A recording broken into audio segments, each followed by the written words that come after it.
श्री शिवाय नमस्तु भयम। दोस्तों, जैसा कि आप सभी लोग जानते हैं कि 16 दिसंबर 2025 यानी मंगलवार को पड़ रही है पौष मास की द्वादशी तिथि। और दोस्तों, यह वह तिथि है जो पौष मास में पड़ने वाली सबसे बड़ी तिथि है, क्योंकि यह मंगलवार के दिन पड़ रही है और इसका बहुत ही बड़ा और विशेष महत्व होता है। पूज्य गुरु जी ने कहा है कि अगर कभी भी मौका लग जाए और पौष महीने की द्वादशी तिथि मंगलवार को पड़ जाए तो आप लोगों को एक छुटकी काला तिल वाला उपाय तो अवश्य ही करना चाहिए। इन दोनों का संयोग बहुत ही कम आता है। इसी के साथ में गुरु जी ने अपनी शिव पुराण कथा में बताया है कि इस दिन आपको एक छुटकी काला तिल वाला उपाय तो आपको अवश्य ही करना चाहिए, क्योंकि ऐसा दिन पूरे साल में सिर्फ एक ही बार आता है। और दोस्तों, आप सभी लोग जानते हो कि मंगलवार द्वादशी तिथि का अगर सबसे बड़ा कोई उपाय है तो वह एक छुटकी काला तिल वाला उपाय है। तो दोस्तों, मंगलवार द्वादशी तिथि के दिन आप लोगों को इस एक छुटकी काला तिल वाला उपाय को जरूर करना है। बहुत सारे लोग होंगे जिन लोगों ने इस उपाय को ना किया हो, मतलब पूरा साल निकल गया, उन्होंने किसी भी दिन इस छुटकी काला तिल वाला उपाय को ना किया हो। पर दोस्तों, आपके पास एक आखिरी मौका बचा हुआ है, जो कि 16 दिसंबर मंगलवार द्वादशी तिथि के दिन है। इस दिन आप लोगों को इस वाले उपाय को जरूर कर लेना है। भले ही आपने पूरे महीने भर इस उपाय को ना किया हो, अगर आपने इस महीने के मंगलवार द्वादशी तिथि के दिन अगर इस वाले उपाय को कर लिया तो आपको इस उपाय को करने का वह फल मिलेगा जिसकी आपने कभी कल्पना भी नहीं करी होगी। इसीलिए आप लोग इस वाले उपाय को एक बार जरूर कर लेना है, ताकि आप लोगों के हाथ से ये मौका ना जा सके और आपको इस उपाय को करने का फल मिल सके। दोस्तों, यह उपाय पंडित जी ने अपनी अभी की ही श्री शिव महापुराण की कथा में बताया है। उपाय को आज हम आपको बहुत अच्छे से समझाने वाले हैं। इस वीडियो को देखने के बाद इस उपाय को समझने के लिए आपको कोई और वीडियो को देखने की जरूरत नहीं पड़ेगी। तो चलिए दोस्तों, उपाय को शुरू करते हैं। देखिए, यह इस पौष महीने के मंगलवार द्वादशी तिथि के दिन ये इतना खास होता है, इतना महत्वपूर्ण होता है, देखा गया है। कभी कभी बड़े बड़े पूजा पाठ अनुष्ठान से जो मनोकामना पूर्ण नहीं होते, वह पौष महीने की मंगलवार द्वादशी तिथि के दिन एक छोटे से उपाय करने से ही आपकी मनोकामना पूर्ण हो है। और बहुत सारे लोगों ने इस उपाय को किया भी है और उनको इस उपाय को करने का फल भी जरूर मिला है। अगर आप लोग भी इस उपाय को करना चाहते हैं तो आप इस उपाय को पहले अच्छे से समझ लेना, सुन लेना, उसके बाद करना। आपको इस उपाय का फल जरूर मिलेगा। और इस उपाय को कर लेने से आपके घर में चाहे किसी भी प्रकार की दुख और समस्या क्यों ना चल रही हो, आपको उसका कारण भी नहीं पता है कि भाई यह समस्या किस कारण से चल रही, उसका कुछ भी कारण हो सकता है। जैसे पितृ दोष हो सकता है या किसी भी तरह का मंगल दोष भी हो सकता है। तो इस दिन आप लोगों को ये वाला उपाय कर लेना है। ये एक ऐसा उपाय है जिस उपाय को अगर किसी विशेष दिन पर किया जाए तो भाई उस विशेष दिन का जो है वह तो हमें मिलता ही मिलता है, पर हमने उस दिन पर इस उपाय को किया है तो हमें उससे भी बड़ा फल मिलता है, और फल बहुत जल्दी मिलता है, क्योंकि आप इस उपाय को बहुत ही बड़े और विशेष दिन पर रहे हो। तो चलिए अब उपाय के बारे में बात करते हैं, लेकिन उससे पहले आप लोगों को यह जानना आवश्यक है कि आखिर ये उपाय किस समय करना है, किसको करना है और कैसे करना है। तो चलिए हम आगे आपको वीडियो में एक एक करके बता देते हैं। लेकिन उससे पहले अगर आप लोग हमारे चैनल पर पहली बार आए हैं या फिर मेरी आवाज आज पहली बार सुन रहे हैं तो हमारे चैनल को सब्सक्राइब जरूर कर लेना, और इस वीडियो को लाइक करके कमेंट बॉक्स में श्री शिवाय नमस्तु भयम ओम नमः शिवाय जरूर टाइप कर देना। तो दोस्तों, इस एक छुटकी काला तिल वाला उपाय को हमें इस मंगलवार द्वादशी तिथि के दिन कैसे करना है, किसको करना है, किस समय करना है और कहां पर करना है, ये सारे सवालों के जवाब आपको इस वीडियो में मिल जाएंगे। और जो ये वीडियो देखेगा भाई, उसको एक छुटकी काला तिल वाला उपाय जरूर करना चाहिए, क्योंकि इस दिन काला तिल का भी बहुत ही बड़ा और विशेष महत्व होता है। और बात आ जाए एक छुटकी काला तिल वाला उपाय की, तो ये सोने पे सुहागा वाली बात हो जाती है और ये एक बहुत ही बड़ा उपाय हो जाता है इस मंगलवार द्वादशी तिथि का। तो अब दोस्तों, इस एक छुटकी काला तिल वाला उपाय को आखिर करना किसको है, सबसे पहले हम लोग वो बात जान लेते हैं। तो देखो, घर की जो बड़ी माताएं बहनें होती हैं, उन माताओं बहनों में से कोई भी एक बड़ी माता बहन इस वाले उपाय को कर सकती है। और दोस्तों, अगर आप तो अपने घर में से सभी सदस्यों को भी इस उपाय को करवा सकते हैं। अगर किसी व्यक्ति की खुद की कोई मनोकामना है, खुद की कोई दुख और परेशानी है जो कि वो अपने लिए ही करना चाहता है इस वाले उपाय को, तो वो खुद अपने लिए भी कर सकता है, बाकी अगर कोई घर में से ऐसा है जो कि अपने पूरे घर परिवार की सुख और शांति के लिए ये वाला उपाय करना चाहता है तो भाई वो भी कर सकता है, उसमें भी कोई दिक्कत वाली बात नहीं है। कहने का मतलब है कि इस उपाय को हर एक सदस्य भी कर सकता है और पूरे घर परिवार के सदस्य के लिए घर की बड़ी माताओं बहनों में से कोई एक माता बहन भी कर सकती है। माताएं बहनें अगर घर में उपस्थित ना हो या वो ये वाला उपाय ना कर पा रही हो तो फिर घर का कोई बड़ा सदस्य भी इस एक छुटकी काला तिल वाला उपाय को कर सकता है, चाहे फिर वो पुरुष ही क्यों ना हो, उसमें कोई भी दिक्कत वाली बात नहीं है। उसके बाद में दोस्तों जो अगला प्रश्न निकल आता है वो ये आता है इस उपाय को लेकर कि आखिर इस उपाय को हमें किस समय करना है, सुबह के समय करना है कि शाम के समय करना है। तो देखो इस वाले उपाय को आप लोग सुबह के समय भी कर सकते हो और शाम के समय प्रदोष काल में भी करना है सकते हो। अब अगर आप पूछो कि भाई सब सबसे उत्तम समय कौन सा रहेगा इस एक छुटकी काला तिल वाला उपाय को करने का, तो हम आपसे बस यही कहेंगे कि इस उपाय को आप सुबह के समय करेंगे तो ज्यादा बेहतर होगा। बाकी अगर प्रदोष काल शाम के समय भी करेंगे तो भी अच्छा होगा, उसमें कोई भी दिक्कत वाली बात नहीं है। तो अब दोस्तों जो अगली सबसे बड़ी और महत्वपूर्ण बात आती है वो ये आती है कि सुबह अगर हम उपाय को करेंगे तो हमें कितने बजे से लेकर कितने बजे तक के बीच में करना है, और शाम के समय प्रदोष काल में करेंगे तो हमें कितने बजे से लेकर कितने बजे के बीच में करना है। तो देखो सुबह जितनी जल्दी हो सके आप उपाय को करने की कोशिश करना कि अगर किसी कारणवश लेट भी हो जाओ, थोड़ी देर भी हो जाए तो 10 या 11 बजे तक भी आप उपाय कर लेना, पर 12 बजे से ज्यादा देरी ना हो, ठीक है, इस बात का ध्यान रखना। उसके बाद में दोस्तों अगर शाम के समय प्रदोष काल की बात करें, प्रदोष काल का जो समय है होता है वो शाम के 6 बजे से शुरू हो जाता है, मतलब शाम के 6 बजे से लेकर 7 बजे के बीच का जो समय होता है ये समय प्रदोष काल का समय होता है। तो आप उपाय को 7 या 8 बजे के बीच में भी कर सकते हो, मतलब शाम के 6 बजे से रात 8 बजे के बीच में आप कभी भी इस वाले उपाय को कर सकते हो, उसमें कोई भी दिक्कत वाली बात नहीं है। देखिए यदि आपके जीवन में संकट बहुत ही अधिक चल रहे हो, समस्याएं बहुत ही अधिक चली हो, एक एक रूप खर्च करने आपको बस ओढ़ रहा है, भूमि से जुड़ी हुई कोई भी समस्या हो या फिर आपके विवाह से जुड़ी हुई कोई भी समस्या हो या आपके व्यापार से जुड़ी हुई कोई भी समस्या हो, तो आपकी ये सारी समस्या इस मंगलवार द्वादशी तिथि के दिन समाप्त होने वाली है।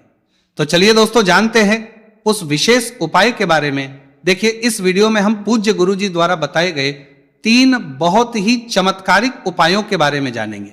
देखिए ये जो उपाय है आपके जीवन से दुर्भाग्य का तो अंत करेंगे ही साथ यदि आपके जीवन में धन की समस्या चल रही है तो वह सभी भी आपकी समाप्त हो जाएंगी। देखिए गुरुजी ने बताया है कि जब भी मंगलवार द्वादशी तिथि का दिन पड़े तो हमें कर्ज मुक्ति के लिए कुछ उपाय करने चाहिए, इसी के साथ हमें धन प्राप्ति, भूमि से जुड़े कार्यों और विवाह के लिए भी उपाय करने चाहिए। तो चलिए दोस्तों जानते हैं गुरुजी द्वारा बताए गए सबसे पहले उपाय के बारे में।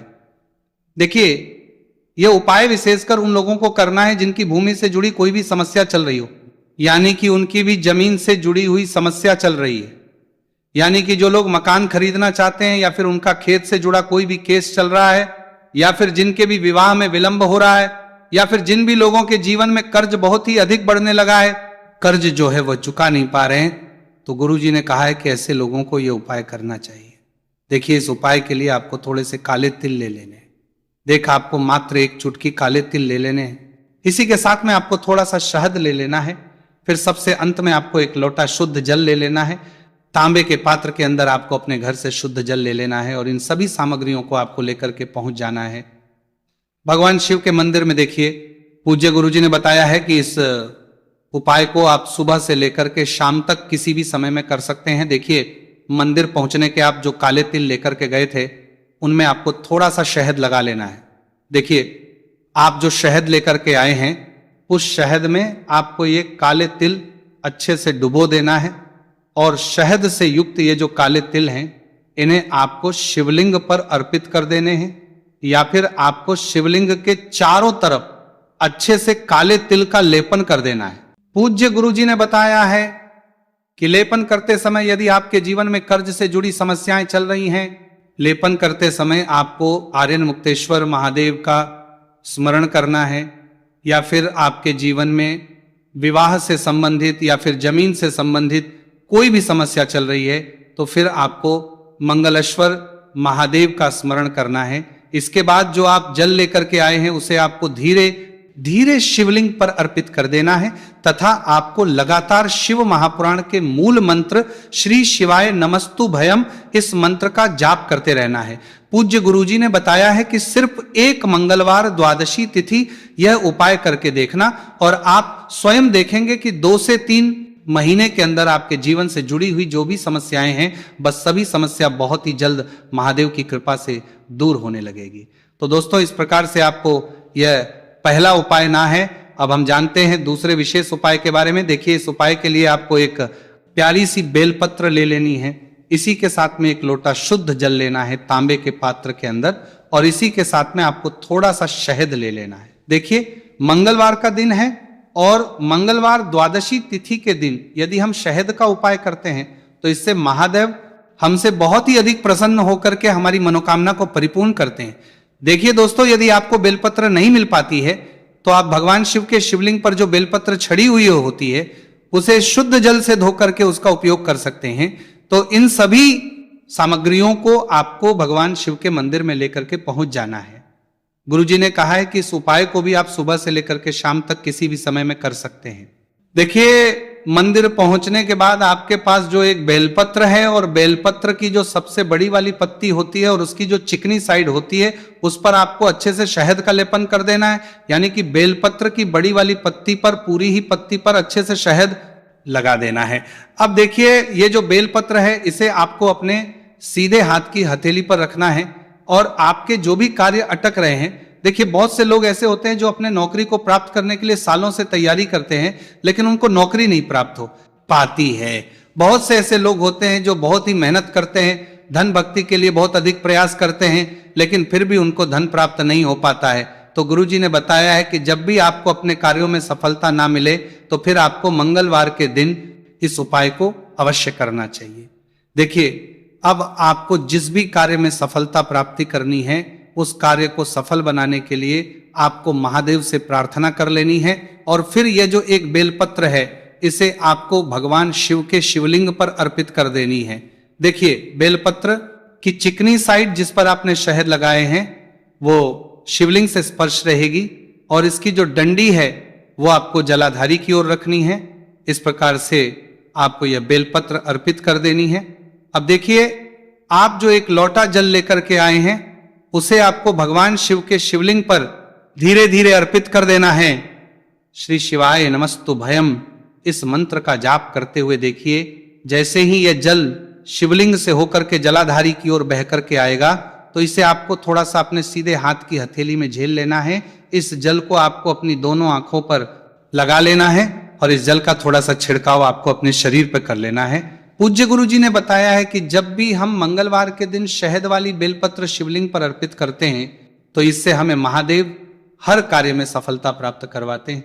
यदि हमें अपनी मेहनत करने के बावजूद भी पर्याप्त मात्रा में सफलता नहीं मिल पा रही है तो गुरुजी ने कहा है कि आपको मंगलवार द्वादशी तिथि के दिन यह चमत्कारिक उपाय अवश्य ही कर लेना है। अब दोस्तों, हम जान लेते हैं गुरुजी द्वारा बताए गए तीसरे विशेष उपाय के बारे में। देखिए, इस उपाय के लिए भी आपको मात्र एक लोटा शुद्ध जल ले लेना है तांबे के पात्र के अंदर। फिर इसी के साथ में आपको एक प्यारी सी बेलपत्र ले लेनी है। बेलपत्र आपको ध्यान रखना है कि कैसे भी कटी हुई खंडित नहीं होनी चाहिए। अब देखिए, मात्र 2 सामग्री लेकर के आपको भगवान शिव के मंदिर में पहुंच जाना है।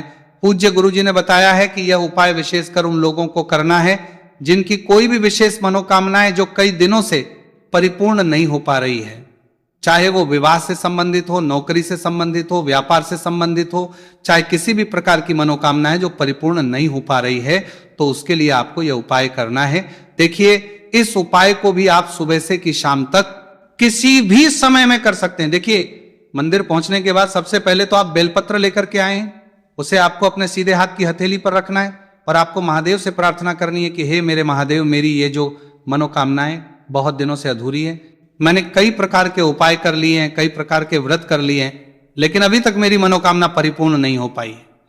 तो उस मनोकामना को परिपूर्ण करने के लिए प्रार्थना करनी है और ये एक बेलपत्र आपको शिवलिंग पर अर्पित कर देनी है। देखिए, बेलपत्र की जो चिकनी साइड है वो शिवलिंग से स्पर्श रहेगी और इसकी जो है वो आपको जलाधारी की ओर रखनी है। इस प्रकार से आपको ये बेलपत्र अर्पित कर देनी है। इसी प्रकार से आपको ये बेलपत्र अर्पित करनी है। अब देखिए, आप जो एक लोटा शुद्ध जल लेकर के आए हैं, इसे आपको धीरे धीरे शिवलिंग पर अर्पित कर देना है। इस मंत्र का जाप करते हुए देखिए, जल अर्पित करते हुए आपको कम से कम 11 बार श्री शिवाय नमस्तु भयम या फिर ओम नमः शिवाय इस मंत्र का जाप कर लेना है। पूज्य गुरु जी ने बताया है कि जो भी व्यक्ति 16 दिसंबर मंगलवार द्वादशी तिथि के दिन शिवलिंग के सामने इस उपाय को करता है तो उसकी जो भी मनोकामना है वह महादेव की कृपा से निश्चित ही परिपूर्ण हो जाती है। तो दोस्तों, ये थे पूज्य गुरु जी द्वारा बताए गए कुछ बहुत ही खास उपाय। अगर आपको जानकारी अच्छी लगी हो तो वीडियो लाइक करिएगा। मिलते हैं फिर एक नए वीडियो के साथ। श्री शिवाय नमस्तु भयम।